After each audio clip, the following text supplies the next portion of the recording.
So thanks everyone for coming on the session today. We brought on Shaun. Thank you, Shaun, for joining us today. We'll do all of the intros at the end, so I just really want to get right into it. So could you tell me a little bit, for those who are not new to value-based pricing, what are we talking about here? I mean, what does this concept entail?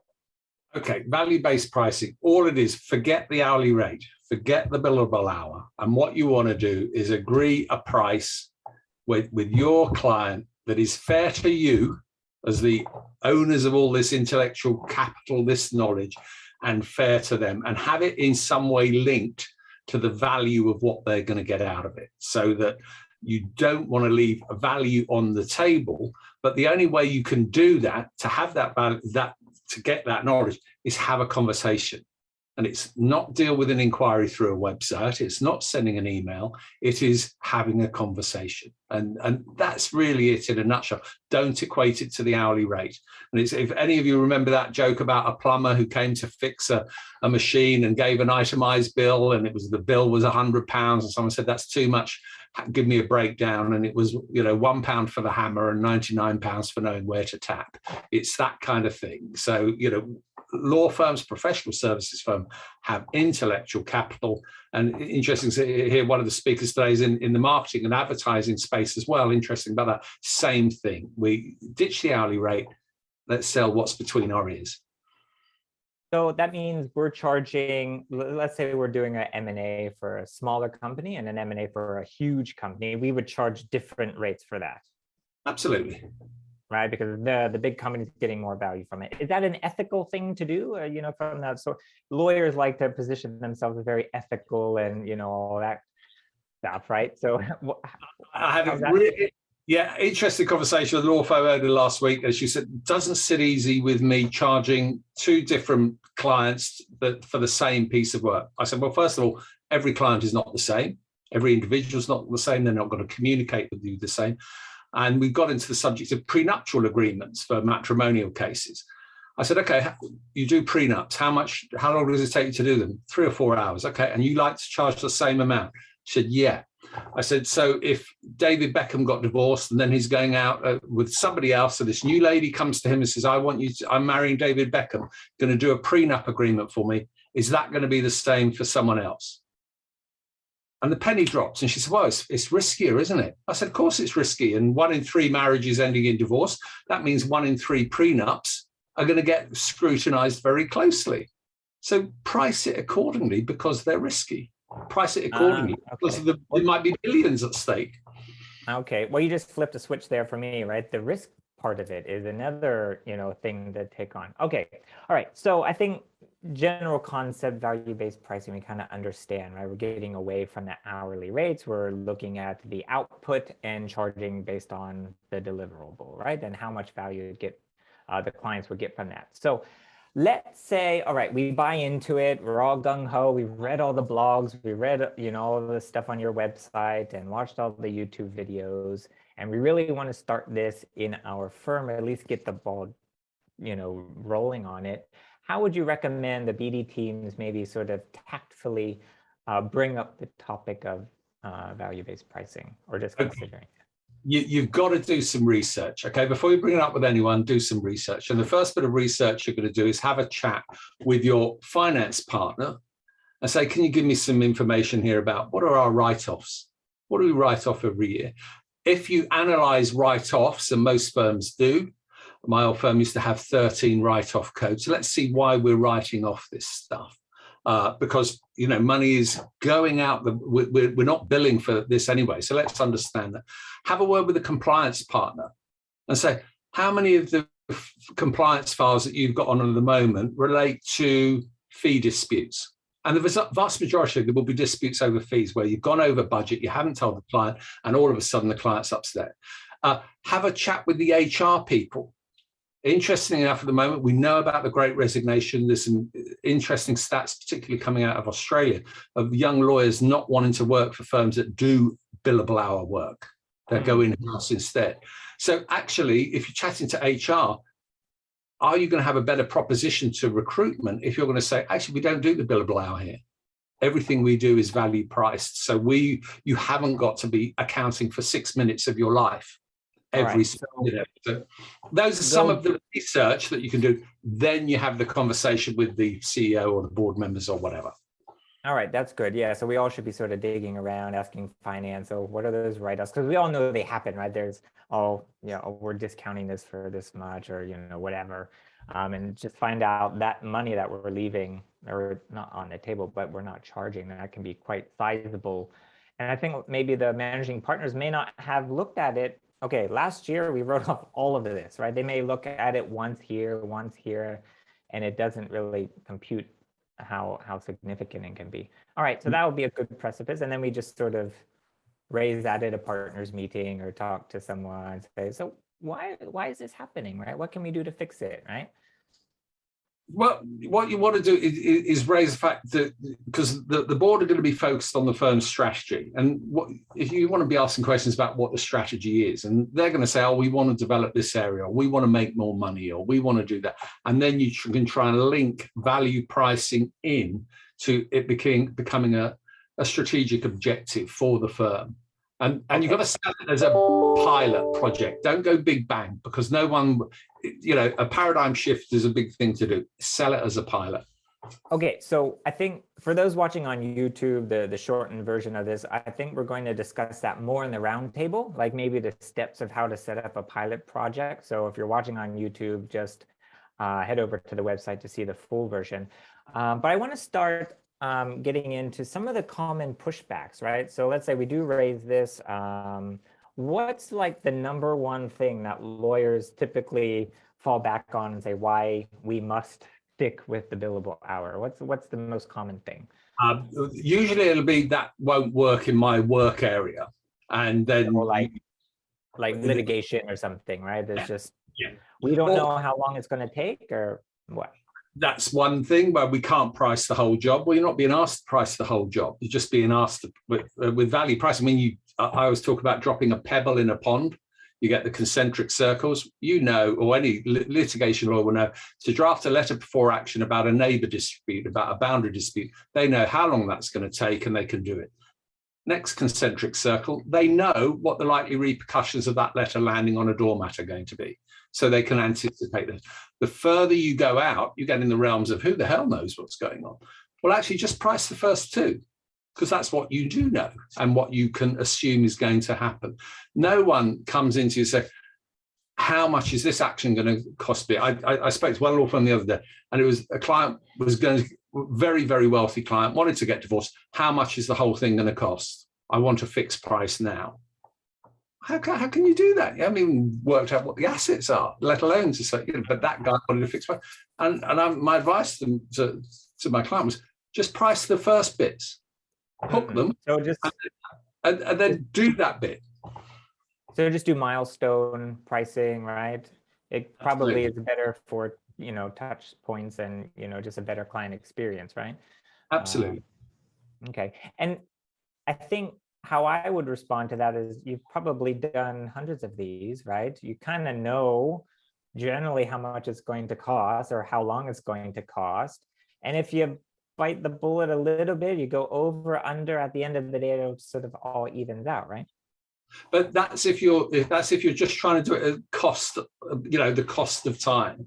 Actually, when you look at other factors that you can build into that, you might think the cost of sending a letter before action. You know, when I was piloting these projects, we were charging £1,500 for a letter before action to send them out. Now, the time cost of that was a lot lower. But actually, once you've had the conversation with the client, I can tell you one more story. Client rings up 20 to 5 on a Friday. I need a letter to go out today, something defamatory on a website. We said, yes, we can do that for you. It needs to go by 5, and it's 20 to 5. Yeah, we can do that. And I knew we could do it. We did it the week before for somebody else. I know I can get the letter up in front of me. I can change the names and just send it out. I said, look, I'm going to put you through to accounts. We're going to take £600 off you. We're going to come back. We're going to fill in the blanks. Absolutely fine. Did that. Letter went out. Client over the moon. Now, if I said to that client, I'm going to charge you £1,800, oh, that's a lot of money. Actually, it was £600. He was over the moon. And we went on to win the case, got the cost back anyway. But, you know, it's that kind of thing where you can just say to people, we can do something for a price. Here it is. If people don't want to pay that price, we don't immediately discount it by 20%. What we do is say, let's take things away from that then, so that whereas I was going to be collating all these documents, I was going to put this bundle together, you do that. You take some of the pain away, I'll do it cheaper. What you don't do is lose your pricing integrity and discount it by 20%. Okay. All right. So we just touched on, oh, it doesn't work in my practice area, right? I can't do it. Sorry. All right. What's another common pushback that partners? It can be, I don't know how to do it. I haven't got time to learn. And sometimes that can be lawyer confidence, lack of confidence. You will never get a pump fist price unless you ask for it. Lots of lawyers will think, oh, the client won't pay that. I'll discount it a little bit for them. So it can be lawyer confidence, and that can be a big push back on that. Some people will say, well, clients will leave. Well, guess what? Some of your clients should be leaving. You do not have to act for every client. Bad clients drive out good clients, and actually sacking clients is very empowering. It gives you more time to deal with the good clients. And I do advocate ringing up clients and sacking the bad ones.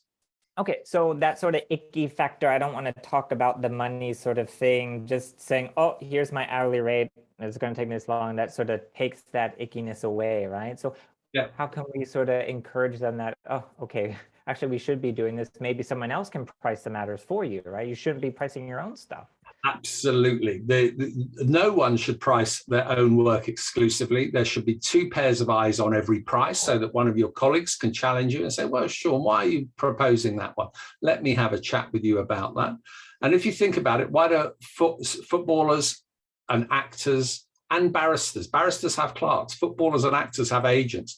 And the reason for that is they don't want to talk about the money. That's fine. Let's put someone else in that place that can talk about the money.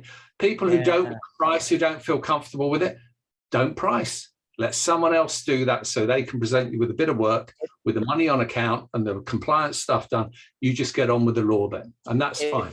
Yeah, it reminds me when you go to the doctor's office, you're not talking about the bill with the doctor, right? You go to a whole different department and deal with it there, right? You go to the doctor because they're the expert and they know what they're talking about. Right? Absolutely. So, someone asked me the other day, what's the best example of a profession that get value pricing? And the answer is a dentist. Because you go there, you want it to be shorter. You really don't want to spend any time there. You don't ask, how much is this x-ray? How much is this filling? What drill bit are you using? What's the hourly rate of the assistant that's, you know, sucking the water out of your mouth? And then when you finished having this person do unspeakable things in your mouth, you get up out of the chair, you go to their reception, you get your credit card out, you pay, you book an appointment for 6 months' time, and they take half of the cost of the appointment there and there. Yeah. That's a good professional model. Unless you're in the US, where you have to like get a second mortgage just to cover your dentist appointment. That's a whole nother topic. All right, so practice group, we can't do it in my practice group. Second thing we covered was it just feels weird. I don't like talking about it, right? What's another sort of common issue that's always raised? I think that some will say we value price already.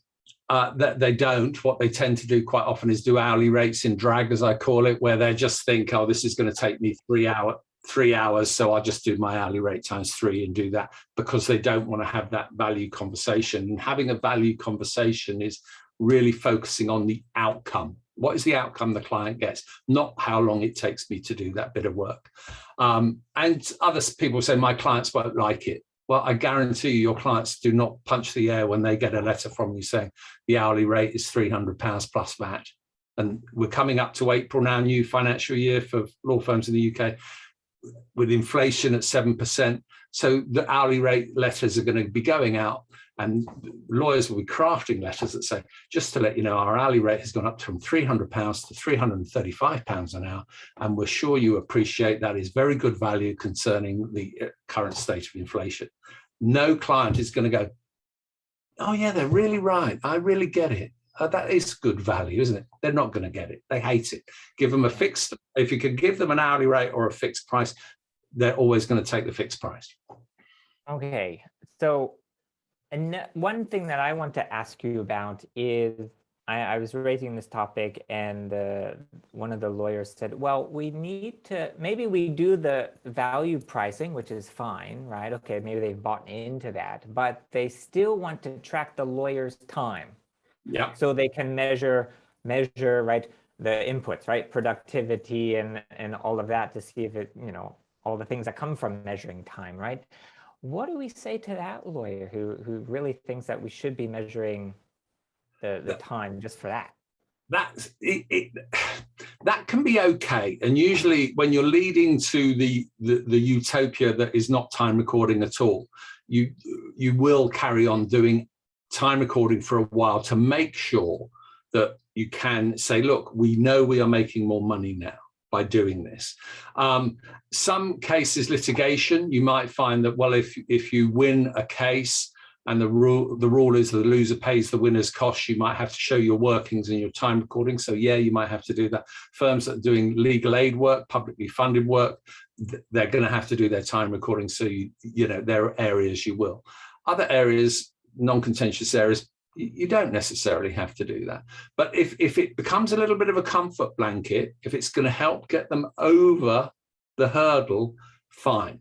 But then sooner or later, what tends to happen is people think, well, I don't have to do it. I know, because I've got a base cost of, I know how long we've done this. And if we've got firms participating on this that have, got analysis of data, they know what the average price is for doing a shareholders agreement. And then we know what the average write-off cost is because we've tracked that. You will know that people will say, oh, a shareholders agreement, I was thinking of doing it for £2,000. Oh, look, the average price that we do it for is £3,000, and we usually write off £1,000. So let's not even think of £2,000 because we know we normally charge £3,000 and we know we normally write off £1,000. So therefore, in our heads, it should be, let's start at £4,000. But then when the client starts saying, I need this really, really urgently tomorrow, and it's going to concern X, Y, Z, then you go up from there because you have that value conversation. All right. So we're coming up on the end of our interview. So thank you very much, Shaun, for talking us through this. We're going to carry on with the roundtable, so we'll get into a little bit more detail. But if anyone who's watching on YouTube wants to get in contact with you, what's a good way for them to do that? Website, www.bigyellowpenguin.co.uk. All right. Thanks so much.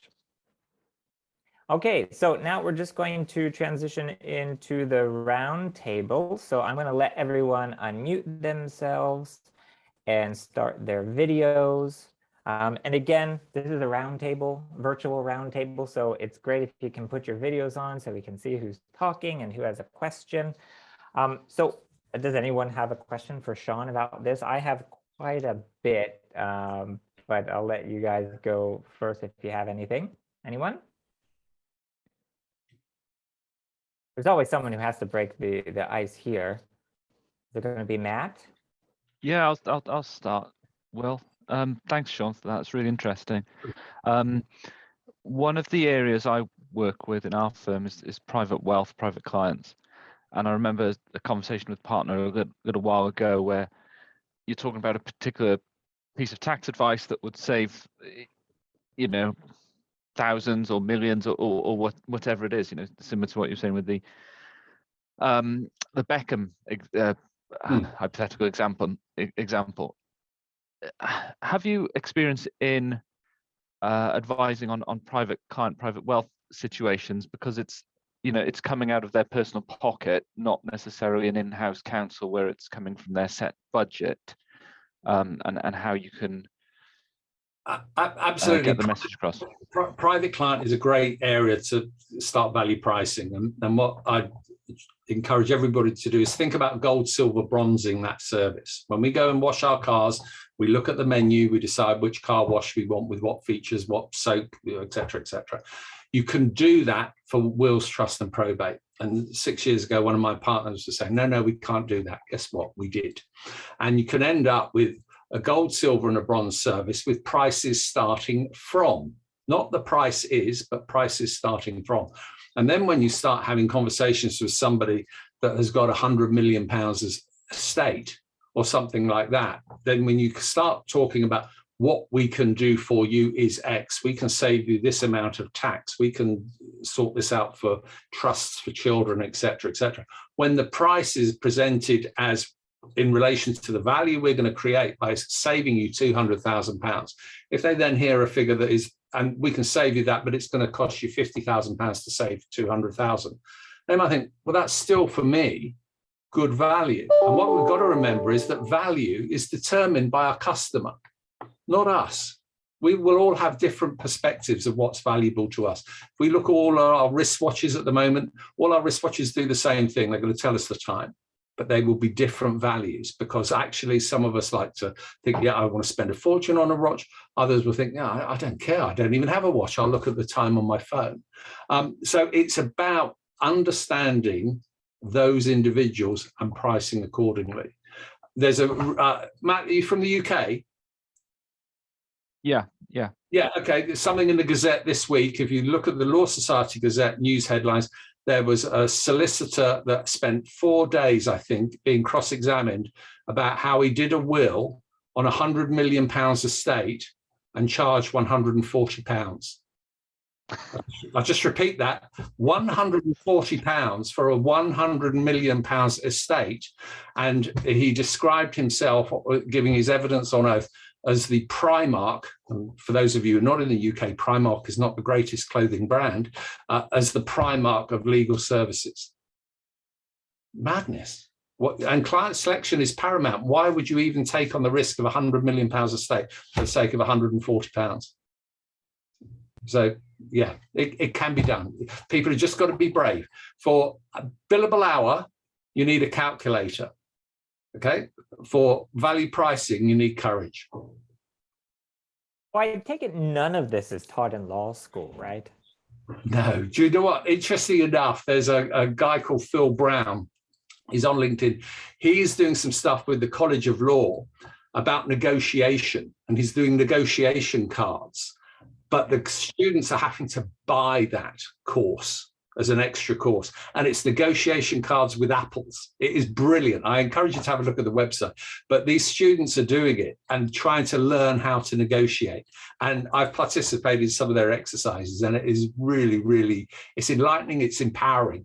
And I think that when those students get out into the workplace, the fact that they're able to say, do you know what, I've had a little bit of training on negotiation skills, that's a line on a CV that me as a retired lawyer would look at and think, do you know what, I'd quite like to speak to that individual. I'd quite like to speak to individuals who've got a basic understanding of value pricing. Mm-hmm. Anyone else have any questions for Shaun? Erica, Marie, Charlotte? I'll tell you what, a great book that I read when I was holidaying, which if you've got to influence partners, and that's this book here, and it's John Cotter, Harvard Business School. And it's he's done a book which is about icebergs melting, which is why I'm called Big Yellow Penguin. But this is same principles of change management, but how people further down the hierarchy of an organization can influence the board, the CEO, those people. And that is a really great book. So it's all a little story about meerkats and elephant dung, believe it or not. So it kind of works for lawyers. But yeah, it's a good read. So Shaun, let's say we want to start up a pilot program. You said, right, you're not going to go big, full bang. You just want to start a pilot program. Is there any sort of practice group or anything that works particularly well for that? Because, you know, for those who work in a full service law firm, you know, what would be a good starting point for that? If you can go across the silos, so choose a few enthusiasts from there, ideally at different levels, because you just don't want it all partner-led. You want to try and get some, you know, lawyers, associates, junior associates, etc., involved in that. You want to have some idea of what the plan is going to be and what the budget is going to be, because, you know, I'm sure that you're all in law firm marketing. The board are always going to say, well, how much is this going to cost? And is it going to be a lot of money? And what are you going to give up if you're going to give it up? But you create that little guiding coalition of people. You've then got to get them working on the documents that they want to present. They've got to own their documents. You know, sometimes you can get organizations say, here we are, here are the templates, just do this. It doesn't work. We know it doesn't work. We know that in legal systems that law firm marketing CRM systems, they don't get populated the way they should do, because the lawyers. Yeah. Well, lawyers, I think, oh, that doesn't apply to me. I'm not doing it. So let's get people own it. You do the little pilot group. You create that sense of urgency, which is we want to try and prove the concept that we can earn more money, have better lives, better work-life balance, etc. Empower that group, create the vision, empower the group. And what tended to happen, and this is what happened that my firm, when I rolled this out, was we were working with 3 departments, and all of a sudden other people that weren't part of the pilot are looking up and thinking, hang on, how has that person done a third of their annual target on one file? And the answer was because we value priced it. Actually, we didn't let it go out at a silly number. And then people started thinking, well, how do I get some of that then? Well, now we can start training them. And there was one member of staff who, in the this book about penguins, there's a penguin called No, who will always say, no, that'll never work. That'll never work around here. And I have one partner that was an absolute no. And what we did was not let her price it. Then we priced the work, gave it to her. And then she said, how are you doing this? Show me. I showed her how we did it. She has become the biggest advocate, because she's now thinking, wow. So, okay, quite high level here. So let's break this down a bit. So you find like 4 or 5 partners. It feels like we're starting a union or something like, union organizing. It's more of a subversive group, but yeah. Yeah. You find just the partners who are interested in it. You have sort of a first meeting. Hey, this is why we're doing this. Come, same page sort of thing. And then what happens, right? A client comes up with an RFP, and then they just say, hey, okay, let's value prices like. Absolutely. So you'll start saying, if it's private client, we're going to say, well, all right, let's have thinking about versioning of our products here. What can we version? Let's think about gold, silver, and bronze. And people will say, oh, you can't do it. Then all of a sudden they think, okay, I can, because I can show you how you do a Wills Trusted Probate. Then the team came back and said, we can do this in lasting power of attorney. Then they came back and said, we could do this on trust administration. And someone from the other side chipped in and said, we can do this on reviewing residential leases for property management companies. And all of a sudden it starts where people are thinking, great, because I can sell my time at different stages for different values, or for what I'm doing for those clients. So a client that would come in and we'd think, oh, we're going to do this and it's going to be X. Well, actually, we're charging X times 5 for something because we can, and because they can see the value in it. But you've got to create quick wins. You've got to publicize those quick wins. Some of those quick wins might be, we have sacked a client. And honestly, that is quite empowering, where lawyers will think, oh, thank God, I hated acting for that person. And my mantra is, you do not have to do every bit of work that comes through the door. You've just got to do more than your fair share of the good stuff. Let the embarrassing clients, let the difficult clients, let them go to your competition. Let them deal with all that rubbish. But it's creating that buzz and creating that vision and getting people to buy into it. So when you say tiered pricing, or with bronze, does that mean like versioning? That mean like, okay, tier 1, because they're like software as a service, right? Tier 1, you get this amount with this turnaround time. Tier 2, you get a little bit extra service, an extra whatever it is, and then tier 3 is like premium, creme de la creme, sort of turnaround, full access, everything. And then I think on the psychology part of it, most people always tend to go toward the middle, right?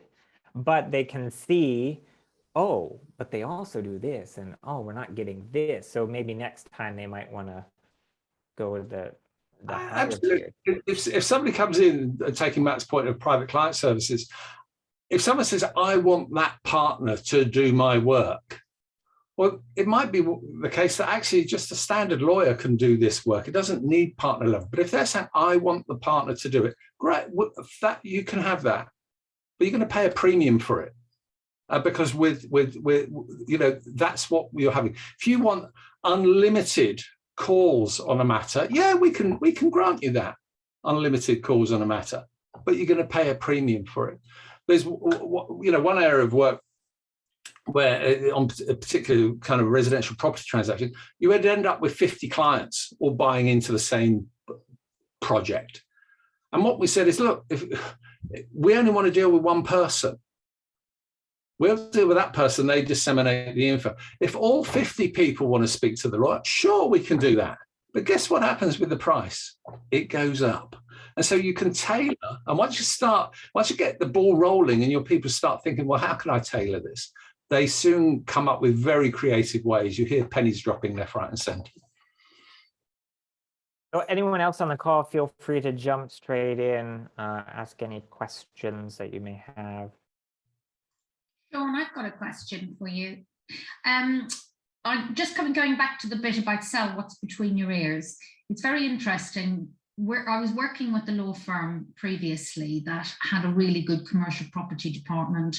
The head guy went out, he sort of left, became a consultant, and they brought a new person in who had been 15 years PQE, but she had a terrible habit of writing off tons of time. Now, they'd had a number of clients that had been with them for many years. And what actually happened was the client started to come back saying, well, wait a minute, last transaction, you only charged me £2,000. Why do you now want to charge me £3,000? So it constantly kept coming down, and they kept getting the squeeze, and the write-offs kept getting worse. So absolutely agree with you on the whole value pricing. You know, she didn't value her ability, basically.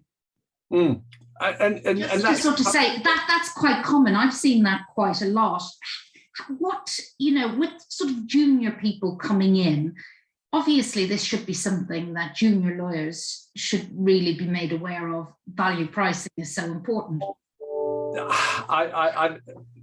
They should. I don't think any junior lawyer, I don't think any lawyer of any level loves filling in timesheets. I really don't. And I think if they could be, let's face it, when we go into Sainsbury's or a supermarket to buy whatever we're buying, the prices have been set. We pick it up, we go to the checkout and we pay. The prices aren't set by the people wandering around in the aisles or the people on the tills. And with the management side of things, you can, to a certain extent, set your pricing methodology, but quite often it is just left to the individual who joins a firm. They may have come from a firm with poor pricing practices. They join the new firm. They learn the pricing methodology by a process of osmosis. This is the way we do it round here, or this isn't really, or book your time, and they could be a bad time recorder, they could be a great time recorder. But quite often what people do will not have that conversation with the client, because if time recording and the billable hour was so great, why don't clients just pay everything that gets billed for it at the end of it? And they don't, because they don't value it. They don't see the value, or the model rewards poor performance, because, you know, why should I do it in an hour if actually I've got a vested interest in doing it in 10 hours, if somebody's paying the hourly rate? And if you think about value pricing, because the model on the hourly rate is let's just rack up lots of hours. Go on value pricing, all of a sudden it becomes, the pyramid is turned up the other way, because it's in the firm's interest to sort it as quickly as you can.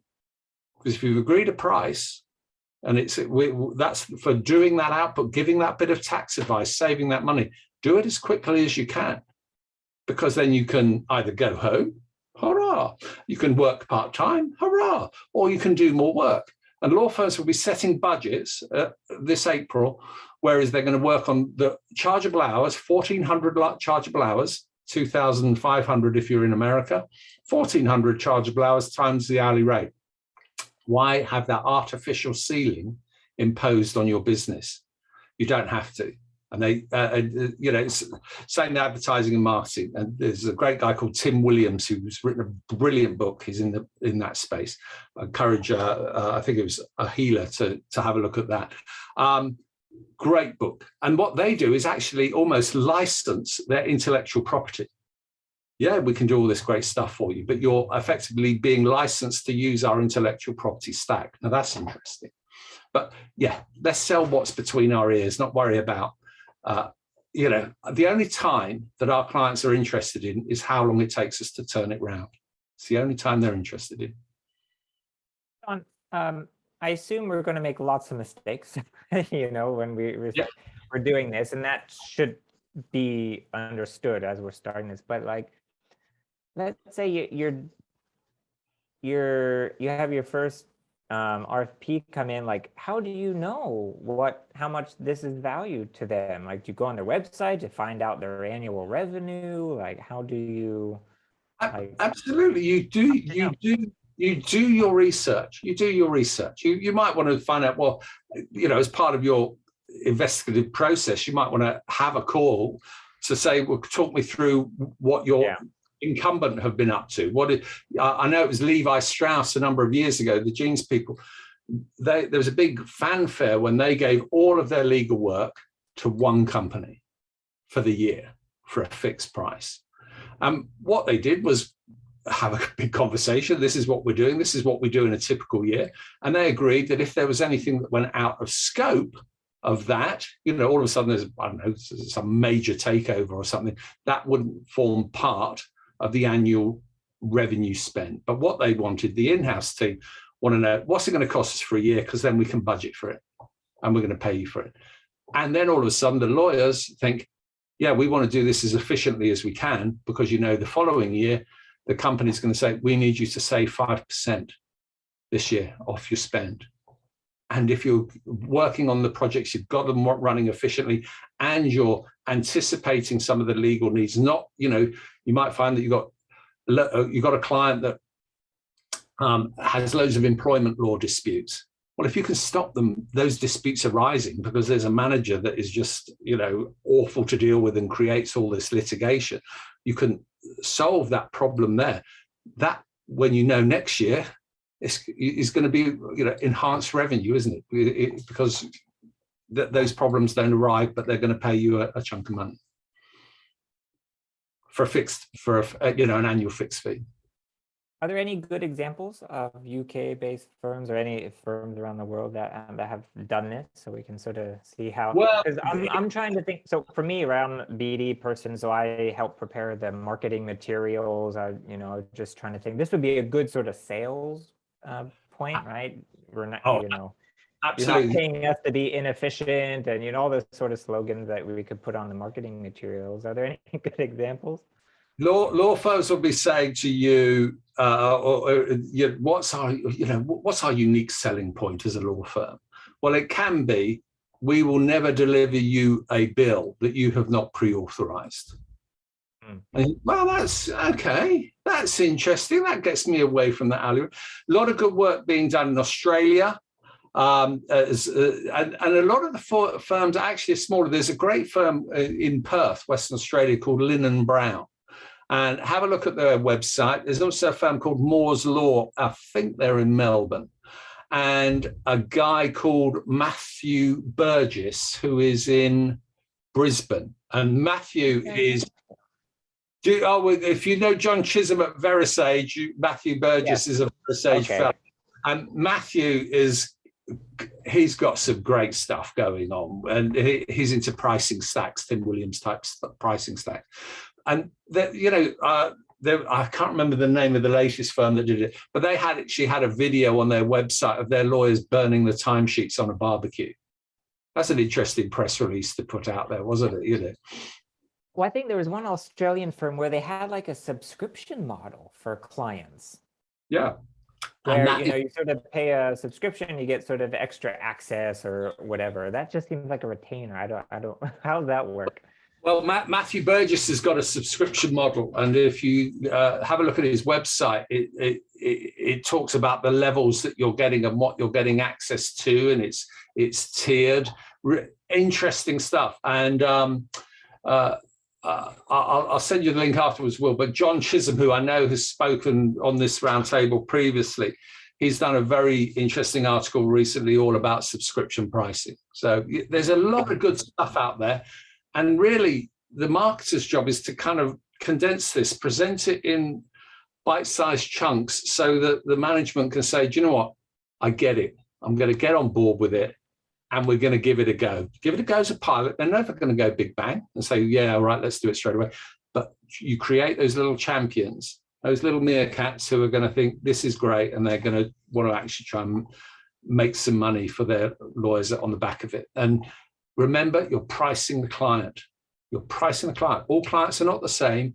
They're not going to interact with you the same. And with the pilot group, one of the things you want to do is come up with a matrix of asking the lawyer some questions. So the lawyer questions would be, on a scale of 1 to 5, how busy are you? I'm very busy. Okay, that's a 5. How nice are these clients on a scale of 1 to 5, 5 being awful? Well, actually, they're 5, they're horrible. How easy were they to communicate with at the beginning? Awful, 5. So when you've done this internal scoring, a dozen questions, if you've got a lot of 5s there, that is telling you straight away, we should be charging more because this is going to be difficult. And then you load your price accordingly. All right. So I think we're going to leave it there. But before we close off, can you please elaborate on the big yellow penguin for us, please, Shaun? Well, there you go. Look, this is the book. This is a change management book. This is perfect for lawyers. Okay. So pricing journeys are change management programs. So this is a great book for lawyers to read. Look, it's got penguins in it. One of the penguins has got a briefcase. Oh, there he is. Yeah, that's Fred. He's got the briefcase. So lawyers can identify with these. And yellow penguins are rare. So they do exist, but they're rare. And I've addressed conferences in the UK and in America dressed as a penguin to make the point that our iceberg is melting, ladies and gentlemen. Change is coming. If we don't do something soon, we're going to suffer. And that's how the big yellow penguin came to be. And you operate a legal consultancy, right? What sort of services do you provide? So what I'm doing is I'm spending a lot of time at the moment doing value pricing. I do something that I call the marketing mirror, which is not doing the marketing. I like to work with marketing teams and say, look, this is the stuff that I've seen happen in the legal space over 30 odd year career in law. These are the things that worked. These are the things you might want to think about. And, as experienced marketers, you will know that the most clicked on pages on your website are going to be lawyer profiles and case studies. Always that. So therefore it might be, well, why not get our lawyers to really spend some time on their profiles and not let them write them themselves because they're usually rubbish at that, or get them professionally written and then turn our legal 500 and our chambers submissions into case studies that people then think, oh, they do this work. They're like me. They can act for me. All of this stuff. So that's the marketing mirror. So there you go. Right. And they can visit you at, was it bigyellowpenguin.co.uk. It's all on there. Again, thank you so much, Shaun, for joining us and donating your very valuable time to talk to us today. Thanks for having me, Will.